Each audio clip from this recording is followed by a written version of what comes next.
Hello, everyone, and welcome to Kryptonite. So let's dive in. If you haven't already, please subscribe to our channel, and if you like the video at the end, click on the thumbs up.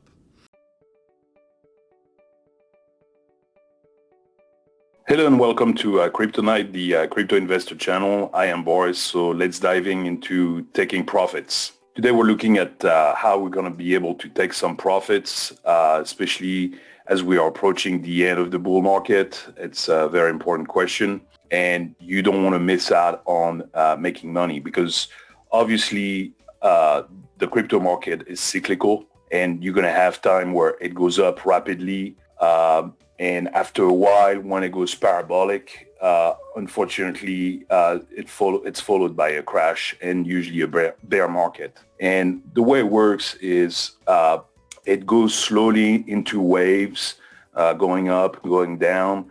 And after a while, when it's approaching the end of a bull market, usually it tends to go parabolic, meaning that it's going to go extremely fast, extremely high. But this is not going to last very long. This could last only a few weeks, sometimes even a few days.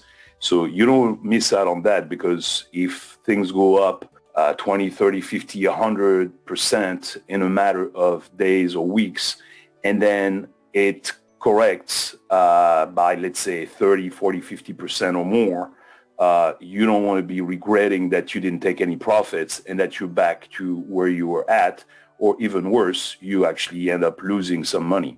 So one of the best way to do that is to, look a little bit at where you buy, and where it goes up. Now, you can, in some platforms, you can put a stop loss order, so you can put basically an order to say like, well, if it drops basically around the price that I bought slightly under, I will, sell automatically so that I avoid taking more losses. But also you got to be realizing that, hey, as it goes up, maybe you can do it in stages. The biggest problem that we face, and it's true for the stock market as well, you never know where the bottom is. You never know where the top is. Now, of course, if you can see the graph of what's going on in the next 1 year, you probably be the richest man in the world, because then you will know where the tops are, where the bottoms are. Unfortunately, no one has a crystal ball, and it's difficult to know exactly where the top is going to be. As an example, right now for Bitcoin, most people predict that the Bitcoin should reach around $100,000. Some others are talking about 130,000. Some others are talking about 200, 250, 300. There are even a few that say that it could reach as much as 400,000 or $500,000. Now, those are extremely optimistic, forecasting, but at least that gives you some kind of a range of where things might end up. Now, 400 is definitely, 500 is definitely extremely high. But 100 to 200 seems fairly probable, and 150 is kind of in between. So don't wait that it is at 150 to say, oh yeah, let me start taking some profit, because it might be too late. So what you want to do is you want to have some targets. If we look at the price of Bitcoin, let's say that this is the 1 year chart. If you look at, let's say, November 2020, and you bought your Bitcoin at 13,778, so slightly under 14 grand. Maybe we go a few weeks, a few days, boom, we're at $15,000. So let's say, to make it easy on the calculation, we buy our Bitcoin around $15,000 in November 2020. As you can tell, it starts going up. It goes all the way up in January to 40,000, then it corrects slightly and it corrects down to about 30,000, and then it goes up again all the way up to 56, and basically the top was about 63, 65 around April.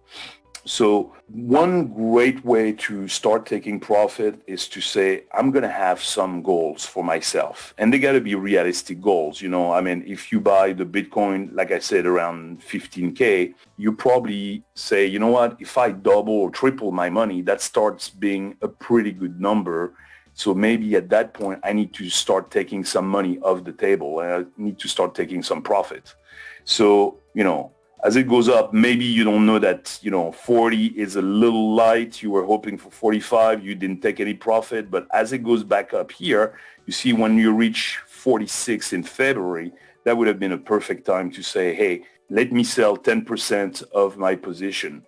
As it goes up further and you reach, let's say, 60,000, so slightly before the peaks, let's say right here, at 60,000, maybe you would have taken another 20% off. So maybe you are 30% off the table. Right after that, we have a big correction. Now, of course, no one knew that this was going to be that big of a correction, but at least you took money off the table. You took some profit. And that's the idea, is to start selling as the price goes up. You're making multiples already of your money, which is gigantic. It would take you decades to do the same thing in the stock market, and you're doing it literally over just a few months. So most of the time, the problem is people tend to let the price go up and they think that, oh, well, it has reached my target, but maybe it's going to go much further higher. Let me leave the money, let me leave everything, into my account. Let me not sell anything. And then, of course, it reaches the top and then it starts going down with a correction. And when it reaches down, like it went down from 65 all the way down to about 28,000 back in July, people regret. They're like, oh my God, I had more than double what I have today. So compared to November, yes, they're still making money. It's 15 to 28, roughly, they've still doubled their money. They missed out on great gains. And like I said, we never know when the top of the market is going to be. So one of the best way is to sell along the way. And you should have targets that you already write down. Like you say, maybe as soon as I double my money, maybe I get rid of 5 or 10%. If I triple my money when I'm at 45, I'm going to sell another 10, 15%. If I multiply my money by 4, which is 60,000, I'm going to sell another 20%. So probably by the time there's a crash, it could have gone higher, it could have gone to 100,000. Maybe it would have been possible not to have a correction. The regrets you would have when it reached 100,000 and you still have about 50% of your position, and you say, well, I sold when I doubled, when I quadrupled, but man, I could have sold it all at 100. The regrets are going to be a lot less than the regrets you're going to have if it crashes down to 29 and you're like, oh my God, I missed out on so much money. That's like we do DCA to buy. You should DCA to sell. That's the idea here. Another thing for those that are a little bit more experts in the matter, you have a few things that you can look for that are very important, which are the Fibonacci levels. If you don't know what Fibonacci levels, they're basically called Fibonacci waves. It's whenever the price has bottom, it should go up by a certain percentage. When it's gone up by a certain percentage, then there's a correction. It should correct by a certain percentage. You have a few videos out there that explains Fibonacci levels. If you're not an expert, you can learn about it. It's not that complicated. You can keep an eye open for divergence. Divergence, once again, it's graph-based. It's either the RSI level or the momentum levels. So there are different indicators out there. They're all based on TA, which is technical analysis, but that is more for the experts. If you're not an expert, but you think like, okay, I'm getting in, I understand that the market is in a bull market is going to go up, it's fairly easy to put some targets for yourself and sell as you go. The other thing about TA is that it's great for experts, but even experts get it wrong sometimes. So they think that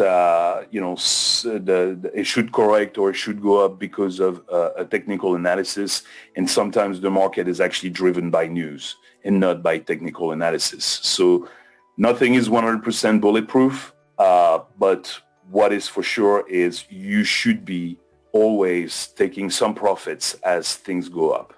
Hope you enjoyed the video. I'll see you on the next time on Crypto Night. I hope this video helps.